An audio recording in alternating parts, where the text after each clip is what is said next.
রোজা রেখে সহবাস হয়ে গেলে স্বামী ও বউয়ের করণীয় কি জানাবেন? স্বামী চাইলে বউ একাকী অবস্থায় টিপ দিতে পারবে কি না? রোজা অবস্থা ঠোঁটে ভেজলিন দেয়া যাবে কিনা? সন্তান হিজড়া না হওয়ার জন্য কি বাবা মায়ের কোনো আমল আছে কোরআন সুন্নাহ? মহিলাদের ঠোঁটে লিপস্টিক ব্যবহার করা যাবে কি না? মহিলারা হায়েজ অবস্থায় আজানের জবাব ও আজানের দোয়া পড়লে কি গুনাহ হবে? অজু অবস্থায় বাচ্চাকে দুধ পান করালে কি অজু ভেঙে যাবে? চোখে আলগা পাপড়ি লাগানো যাবে কি না? অনেক মহিলা চুল বিক্রি করে, এটা জায়েজ আছে কিনা? গায়ে মাহরাম পুরুষকে কোনো মহিলা সালাম দিতে পারবে কিনা? দুলাভাইকে ভাইয়া বলে ডাকা যাবে কিনা? একা নামাজ পড়লে কি আজান দিতে হবে? অনেক গরিব লোক আছে নামাজ তেমন পড়ে না, এদের দান করলে সওয়াব হবে কিনা? দায় রাখা কি পুরুষের জন্য বাধ্যতামূলক? কোনো কিছু কুড়িয়ে পেলে করণীয় কি? বসে বসে ঝিমালে কি অজু ভেঙে যাবে? নামাজের মাঝখানে যদি অজু ভেঙে যায় তাহলে কি করতে হবে? প্রতি বৃহস্পতিবার আসর নামাজের পর নাকি প্রত্যেক মৃত ব্যক্তির রূহ নিজ নিজ বাড়িতে পাঠানো হয়? কতটুকু সত্য দয়া করে জানাবেন। প্রশ্ন উত্তরের মূল পর্বে প্রবেশ করতে চাই। বিপ্লবী কলমে আইডি থেকে জানতে চেয়েছেন, মহিলারা হায়েজ অবস্থায় আজানের জবাব ও আজানের দোয়া পড়লে কি গুনাহ হবে? উত্তর না, অবশ্যই গুনাহ হবে না, বরং হায়েজ অবস্থায় এটা করা যাবে। আউয়াল আপন জানতে চেয়েছেন, অনেক মহিলা চুল বিক্রি করে, এটা জায়েজ আছে কিনা? না ভাই, কোনো অবস্থাতে শরীরের কোনো অঙ্গ প্রত্যঙ্গ বিক্রি করা জায়েজ নাই, কোনো প্রয়োজনে সেটা দান করতে পারেন।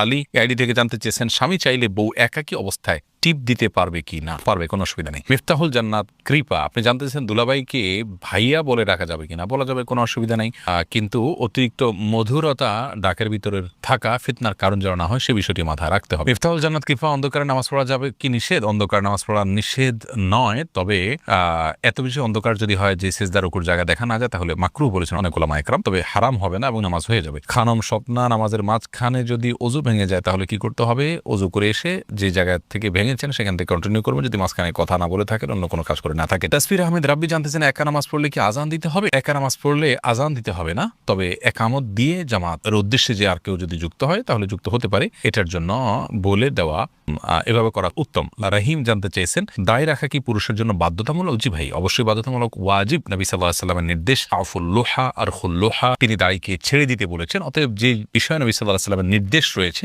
সেটি সাধারণ এবং স্বাভাবিক অবস্থা আমাদের জন্য ওয়াজিব। মারজান ইসলাম জানতেছেন, সন্তান হিজড়া না হওয়ার জন্য কি বাবা মায়ের কোনো আমল আছে কোরআন সুন্নাহ? বিশেষ কোনো আমল নেই, তবে হ্যাঁ, সন্তান যেন নেক হয়, চক্ষু শীতলকারী হয়, সেজন্য আগে থেকে দোয়া করবেন। সূরা ফুরকান আয়াত নম্বর ৭৪ এবং অন্যান্য দোয়াগুলো বেশি বেশি পড়বেন। ইনশাআল্লাহ আল্লাহ তাআলা এমন সন্তান দিবেন যে সন্তান আপনার আমার চোখকে জুড়াবে। মান্নান রাজু জানতে চেয়েছেন, অনেক গরিব লোক আছে নামাজ তেমন পড়ে না, এদের দান করলে সওয়াব হবে কিনা? ভাই রাজু, অবশ্যই সওয়াব হবে। আল্লাহ রাব্বুল আলামিন তিনি তাদেরকে রিজিক দিচ্ছেন, আপনি কেন দিতে পারবেন না? অমুসলিমকে পর্যন্ত দান করা যায়, অতএব বেনামাজিকে দান করা যেতে পারে। বিশেষ করে দান করে তার মধ্যে যদি এক ধরনের কৃতজ্ঞতা বোধ তৈরি করতে পারেন এবং তাকে যদি এর মাধ্যমে দাওয়া পেশ করেন নামাজের প্রতি, তাহলে সেটা আরো বেশি প্রশংসনীয় কাজ হবে ইনশাআল্লাহ। রোমানা আক্তার জানতে চেয়েছেন, প্রতি বৃহস্পতিবার আসর নামাজের পর নাকি প্রত্যেক মৃত ব্যক্তির রূহ নিজ নিজ বাড়িতে পাঠানো হয়? কতটুকু সত্য দয়া করে জানাবেন। সম্পূর্ণ ভুল এবং কুসংস্কারাচ্ছন্ন একটি বিশ্বাস, প্রিয় বোন। বৃহস্পতিবার রাতে মানুষের রূহ ফিরে আসা তো দূরের কথা, মানুষের রূহ একবার চলে গেলে সেটা আর পৃথিবীতে কখনো ফিরে আসে না। এটা ভূতের রূপ ধারণ করে আসে, বৃহস্পতিবার রাতে আসে, এই ধরনের বিশ্বাসগুলো হিন্দুদের মধ্যে আছে। ইসলাম এরকম কোনো বিশ্বাসকে অনুমোদন করে না, যার কারণে এগুলো থেকে আমাদের দূরে থাকতে হবে। জুবাইর ইসলাম জানতে চেয়েছেন, পবিত্রতার ব্যাপারে শয়তানের ওয়াসওয়াসা থেকে বেঁচে থাকার উপায় কি মহিলাদের জন্য? সকলের জন্য একই উপায়, বাম দিকে 3 বার থুতু ফেলবেন, আমানতু বিল্লাহি ওয়া রাসূলিহি পড়বেন। থুতু বলতে অনেক বেশি থুতু ফেলা জরুরি না, থুতুর ছিটা ফেলবেন এবং আমানতু বিল্লাহি ওয়া রাসূলিহি পড়বেন। এর মাধ্যমে ইনশাআল্লাহ ওয়াসওয়াসা যে শয়তান দিয়ে থাকে ওর ওয়াসওয়াসা থেকে ইনশাআল্লাহ রক্ষা পাবেন।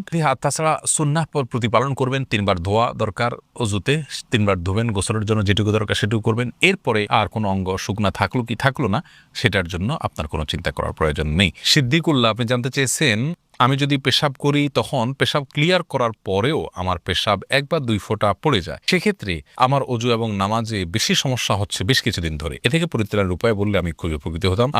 পেশাব ক্লিয়ার হওয়ার পর 1-2 ফোঁটা পড়লে আপনাকে অপেক্ষা করতে হবে যতক্ষণ না পেশাবের ধারা বন্ধ হয়ে যায়, তারপরে আপনি অজু করতে যাবেন। এটা হলো আপনার জন্য করণীয়। আর যদি এটা বন্ধ না হয়, কন্টিনিউয়াসলি চলতেই থাকে, তাহলে প্রত্যেক ওয়াক্তে আপনাকে আলাদা করে উজু করতে হবে। আশিক আলামিন আপনি জানতে চেয়েছেন, যদি কোনো ছেলে বা মেয়ে মনে করে যে পাপ থেকে বাঁচতে হলে তার বিবাহ করা দরকার, বিষয়টি অভিভাবককে বলার পরও বিয়ে দিতে না চাইলে সে ছেলে মেয়ে কি নিজেরা বিয়ে করতে পারবে? দেখুন, এরকম পরিস্থিতি হলে অভিভাবককে বাদ দিয়ে বিয়ে করার আগে একজন দক্ষ আলেমের সঙ্গে আপনার অবস্থার ব্যাখ্যা করে তারপরে সিদ্ধান্ত নেবেন। আমরা কমন কোনো উত্তর দিতে যাব না, কারণ এই বিষয়টি ভ্যারি করবে আপনার অবস্থার উপরে।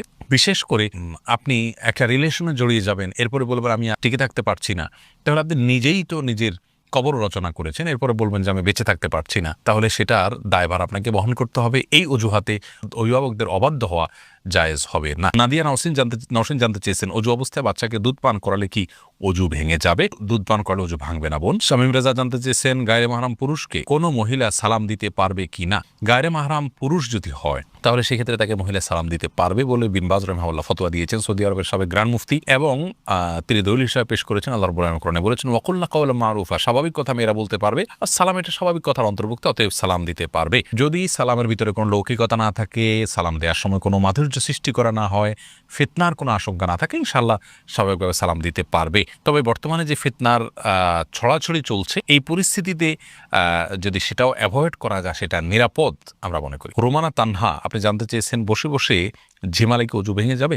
বসে বসে ঝিমালে অজু ভাঙবে না যদি আপনার ঝিমানিটা কোনো কিছুর উপরে কোনো কিছুর সাথে হেলান দিয়ে না হয়, বরং আপনি এমনিতে বসে বসে ঝিমাচ্ছেন, এর ফলে অজু ভঙ্গ হবে না। কিন্তু হেলান দিয়ে ঝিমালে অজু ভেঙে যাবে, এবং যদি ঘুমিয়ে পড়ে হেলান দিয়ে। রাকিব হাসান জানতে চেয়েছেন, গোপনাঙ্গ হাত দিলে কি অজু যাবে? এটা নিয়ে ফোকাহে কেরামের মতো পার্থক্য রয়েছে। ইমাম আবু হানিফার মতো অজু যাবে না, অন্য ইমামদের অনেকে বলেছেন অজু যাবে। ফাইসাল হোসেন জানতে চেয়েছেন, কোনো কিছু কুড়িয়ে পেলে করণীয় কি? কুড়িয়ে পেলে যদি খুব হালকা পাতলা ছোটখাটো কোনো 5-10 টাকা হয়, এমন জিনিস যেটা কেউ খুঁজে বেড়াবে না, তাহলে সেটা তিনি চাইলে নিজে ভোগ করতে পারেন, যদি গরিব হন, আল্লাহ কাউকে দানও করে দিতে পারেন, নিজেও খেতে পারেন, অসুবিধা নেই। আর যদি অনেক বেশি মূল্যবান কিছু হয় তাহলে সেটা অবশ্যই মালিককে খুঁজে তারপরে বের করে ফেরত দেওয়ার উদ্যোগ নিতে হবে। সেটা যদি করা না যায় তাহলে সেক্ষেত্রে তিনি চেষ্টা করবেন যাতে কোনো গরিব বা অভাবী মানুষকে দেওয়ার। আর তিনি নিজে যদি গরিব অভাবী হন, জাকাত খাওয়ার হকদার হন, অভাবী মানুষ হন, তাহলে সেক্ষেত্রে তিনি ভোগ করতে পারবেন। মুসরাত আপনি জানতে চেয়েছেন, চোখে আলগা পাপড়ি লাগানো যাবে কি না? চোখে পৃথক আলাদা করে পাপড়ি লাগানো উচিত নয়, একান্ত বাধ্য না হলে। অসুস্থতার কারণে ওটা পড়ে গেছে, কোনো কারণে খারাপ দেখা যাচ্ছে বা দেখতে পাচ্ছেন না, এ সমস্ত কারণে ভিন্ন কথা।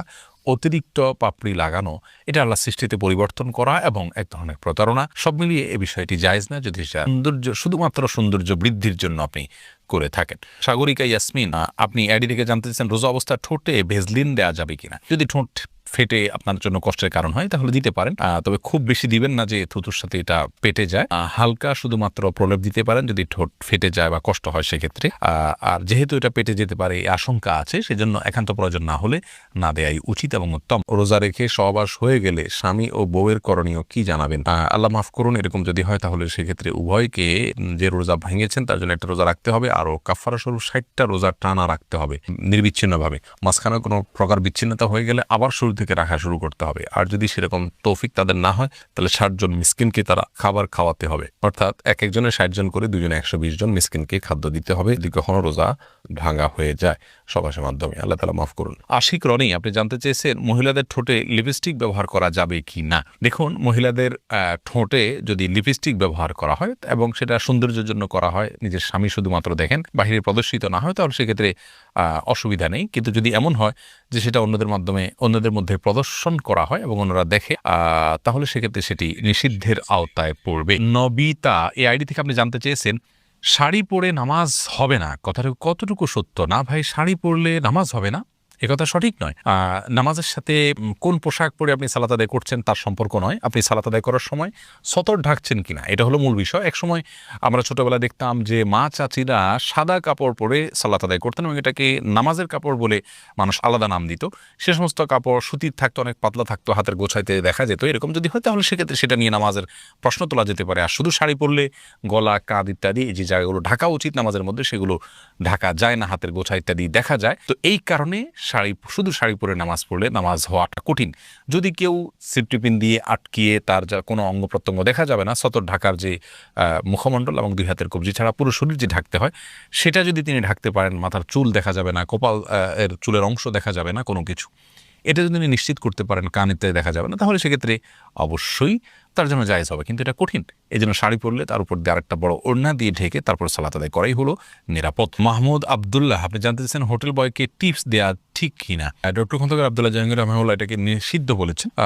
আমরা আমাদের ক্ষুদ্র গবেষণা যেটুকু আমাদের বুঝে এসেছে তা হলো যে এই টিপসের মাধ্যমে সে যদি কোম্পানির স্বার্থ বিকিয়ে দিয়ে আপনাকে একটু খাবার বাড়িয়ে দিল, একটু ভালো খাবার দিল, তাহলে সেক্ষেত্রে সেটা আপনার জন্য জায়েজ হবে না তাকে টিপস দেওয়া। আর যদি সে এরকম দুর্নীতি না করে, বরং অনেক হোটেলে কিন্তু তাদের বেতন রাখাই আছে কম, এই জন্য যে তারা টিপস পেয়ে পুষিয়ে নেয়, তাহলে সেক্ষেত্রে দিতে পারেন আপনার জন্য, যদি এক্সট্রা কোনো খাতির টিপসের বিনিময়ে সে না করে, অর্থাৎ কোম্পানির কোনো স্বার্থ যদি বিকিয়ে সে না দেয়।